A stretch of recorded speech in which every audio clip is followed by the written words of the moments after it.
paz do Senhor, meus queridos, bem-vindos ao estudo de mais uma lição da Escola Bíblica Dominical. Quero primeiramente agradecer a Deus pela sua vida, pedir ao Senhor que te abençoe ricamente. Hoje queremos estudar com vocês a lição de número 3 com o seguinte tema: o perigo do ensino progressista. Texto áureo. Sabe, porém, isto, que nos últimos dias sobrevirão tempos trabalhosos, 2 Timóteo, capítulo 3, verso 1. Verdade prática.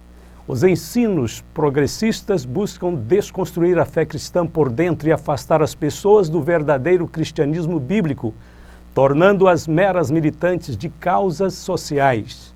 Leitura bíblica em classe, 2 Timóteo, capítulo 3, versos de 1 ao 9. O que significa ensino progressista? O ensino progressista baseia-se na premissa de que a religião e a política devem andar juntas. Os ensinos bíblicos devem ser aplicados na construção de uma política humanista e na luta em favor dos oprimidos, conforme disse certo defensor dessa filosofia. Abre aspas. O papel do cristão na política é o mesmo do exemplo que Jesus deixou. Eu não vejo um cristão que se abstenha da política e tenha consciência de que está seguindo Jesus Cristo, porque ele veio para que todos tenham vida e a tenham em abundância. Essa abundância está também nas questões políticas. Fecha aspas. Péssimo conceito e realmente diz tudo que o ensino progressista pensa, mas não o que nós pensamos.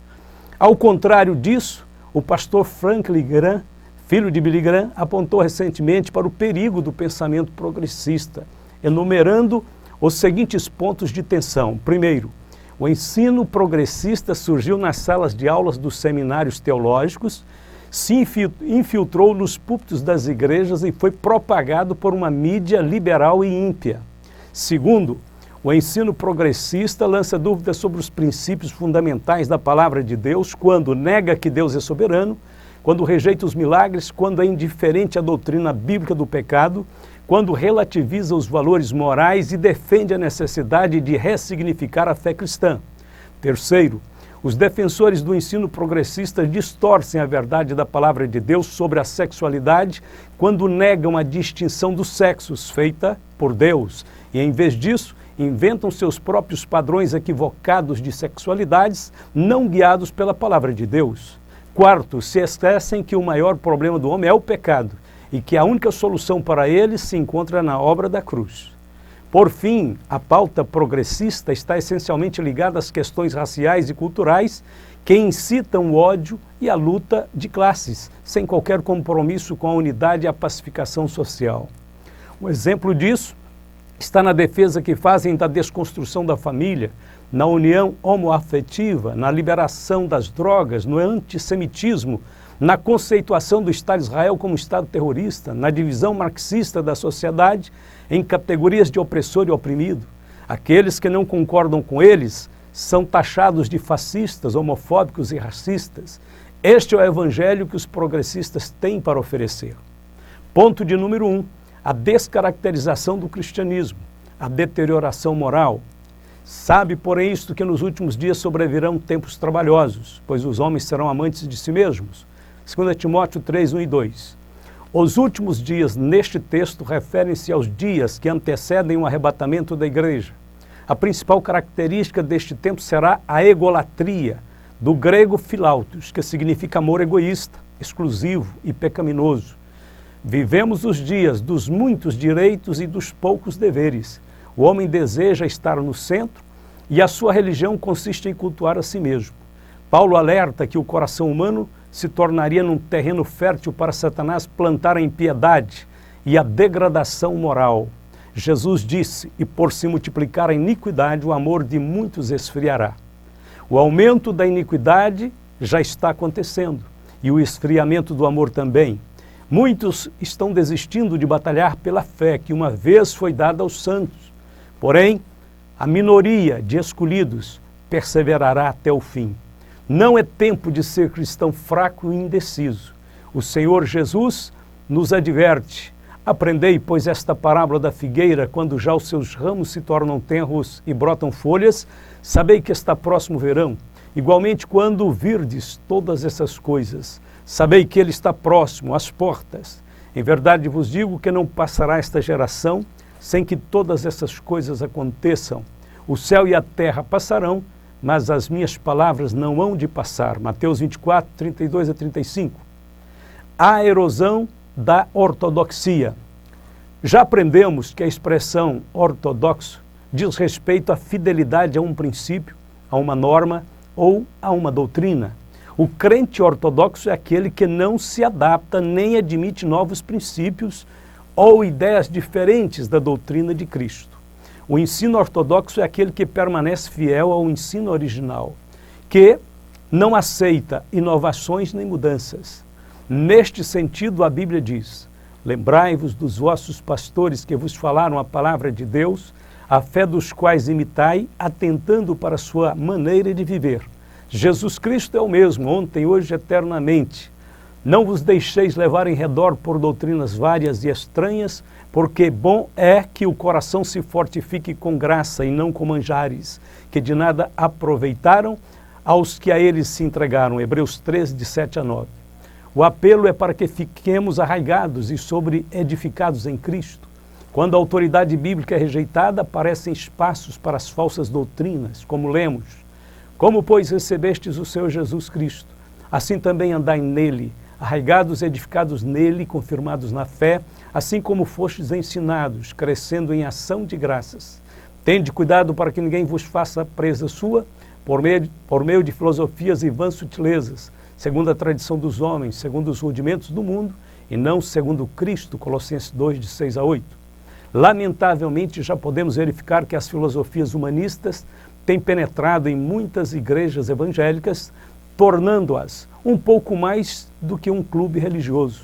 Os seus cultos descontraídos e irreverentes só servem para entreter os ouvintes. E os seus pregadores, bem dotados, ostentam discursos de autoajuda e prosperidade material. Tudo gira em torno do homem e para o homem. Para evitarmos a erosão da ortodoxia, temos que tomar uma posição mais firme contra as ondas do modernismo teológico. Não podemos fazer concessões às inovações que estão rondando os nossos púlpitos e as nossas igrejas. Só existe um remédio para esse estado caótico: um retorno firme e consistente à palavra de Deus, conforme disse Paulo a Timóteo: Tu, porém, tens seguido a minha doutrina, modo de viver, intenção, fé, longanimidade, caridade, paciência, perseguições e aflições, tais quais me aconteceram em Antioquia, em Icônio e em Listra. Quantas perseguições sofri, e o Senhor de todas me livrou. E também todos os que piamente querem viver em Cristo Jesus padecerão perseguições. Mas os homens maus, enganadores, irão de mal para pior, enganando e sendo enganados. Tu, porém, permanece naquilo que aprendestes e de que foste inteirado, sabendo de quem o tens aprendido. 2 Timóteo 3, de 10 a 14. A corrupção da fé. Um abismo chama outro abismo, ao ruído das tuas catatupas. Todas as tuas ondas e vagas têm passado sobre mim. Salmo 42, verso 7. O abismo do humanismo atrai o abismo da incredulidade. E o abismo da incredulidade afasta o homem de Deus. Os falsos profetas cativam as pessoas por meio da sedução e do engano. Eles próprios são escravos das paixões carnais que depõem contra a alma. Por isso a imoralidade, a libertinagem e o abuso do corpo são tolerados, tais como a prostituição, a ideologia de gênero, o uso de drogas ilícitas, o aborto, o relativismo moral e etc. Depois de praticar o pecado de forma deliberada, repetidas vezes, os homens perdem o senso de temor e de reverência a Deus. E o pior, sofrem um bloqueio mental que os impedem de conhecer a verdade, que aprendem sempre e nunca podem chegar ao conhecimento da verdade, 2 Timóteo 3,7. A geração dos progressistas impenitentes será devidamente julgada por Deus. E como Janes e Jambres resistiram a Moisés, assim também estes resistem à verdade, sendo homens corruptos de entendimento e réprobos quanto à fé. Não irão, porém, avante, porque a todos será manifesto o seu desvario, como também o foi daqueles, 2 Timóteo 3, 8 e 9.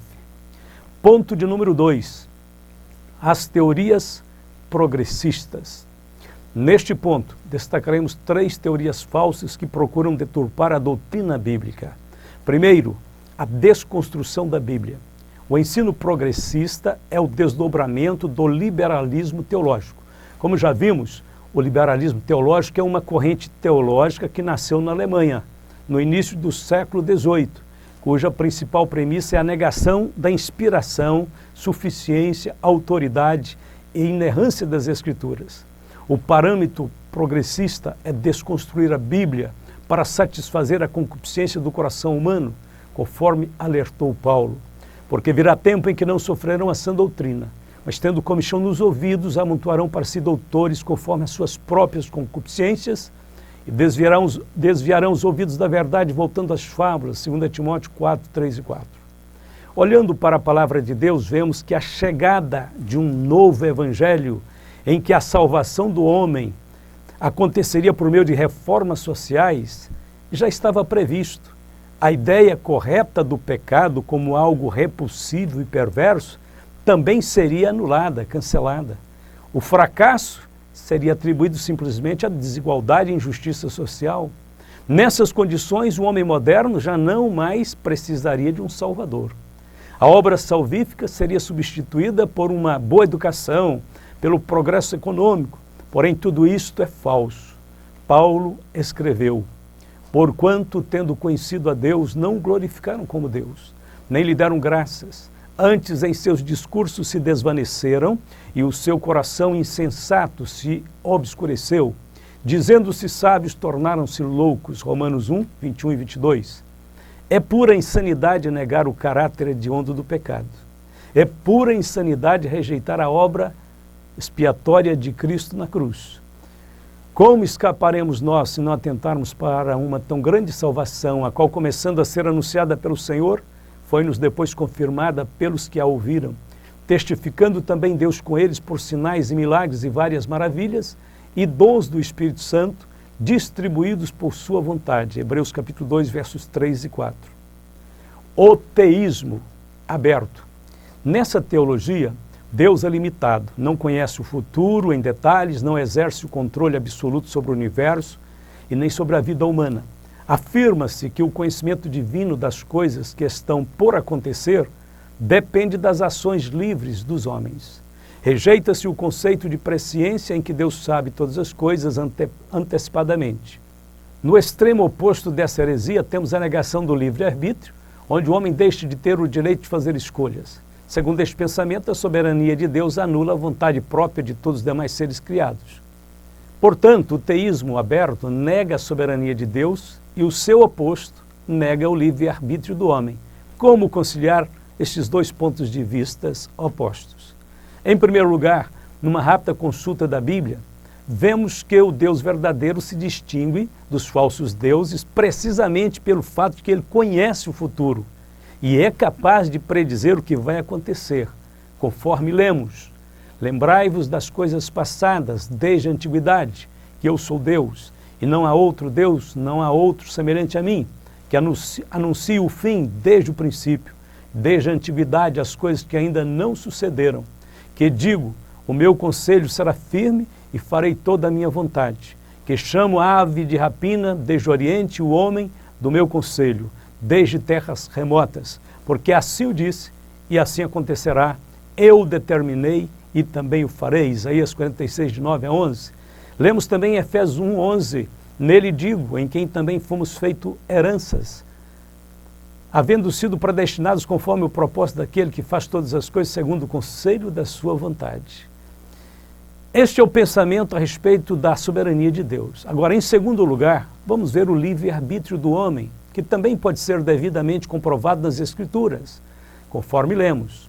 Os céus e a terra tomo hoje por testemunhas contra ti, que te tenho proposto a vida e a morte, a bênção e a maldição. Escolhe, pois, a vida para que vivas, tu e a tua semente. Deuteronômio 30, 19. Portanto, a soberania de Deus não cancela o livre-arbítrio, nem o livre-arbítrio cancela a soberania de Deus. Foi o próprio Deus quem estabeleceu a possibilidade de o homem fazer escolhas. Isto fica claramente ilustrado no ensino de Jesus sobre os 2 caminhos, o caminho largo e o caminho estreito. Ambos foram postos diante de cada um de nós para o exercício do nosso livre-arbítrio. A escolha de qualquer um deles é de total responsabilidade do homem.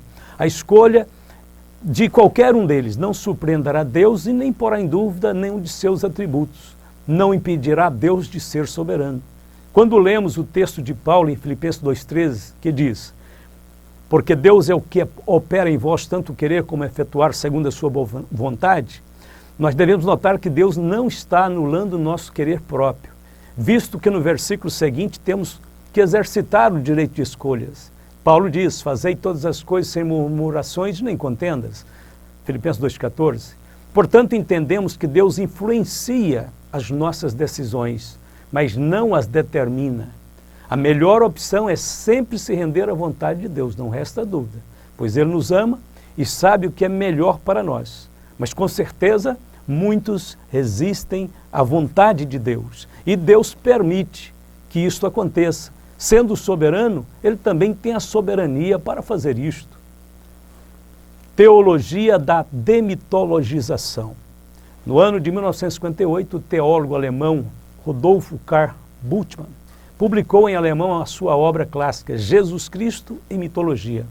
Nela propôs fazer uma revisão da Bíblia para extrair dela todos os textos e relatos que apelavam para o sobrenatural. Segundo Bultmann, era preciso separar a verdade do mito para ressaltar a natureza da fé. Ele cria que o Novo Testamento continha uma mensagem salvadora, porém, era necessário eliminar os seus milagres.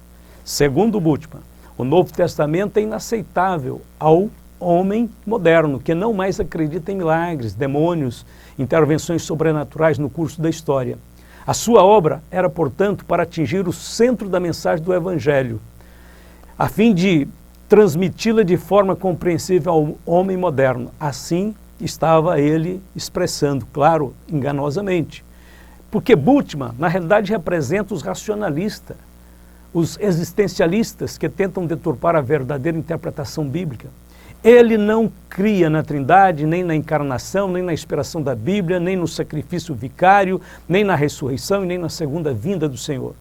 Pelos credos mais antigos da Igreja e pelas confissões históricas, a sua obra não pode ser considerada cristã. Ele é um monumento ao pensamento racionalista agnóstico, que tenta pôr em dúvida a autoridade e a inspiração da Bíblia. Em refutação à heresia de Bultmann, lembramos que os escritores da Bíblia, e em especial os escritores do Novo Testamento, não fizeram seus registros baseados em histórias, mas eles mesmos foram testemunhas dos acontecimentos, conforme disse Pedro. Como Deus ungiu a Jesus de Nazaré com o Espírito Santo e com virtude, o qual andou fazendo o bem e curando a todos os oprimidos do diabo, porque Deus era com ele. E nós somos testemunhas de todas as coisas que fez, tanto na terra da Judéia como em Jerusalém, ao qual o mataram, pendurando-o no madeiro.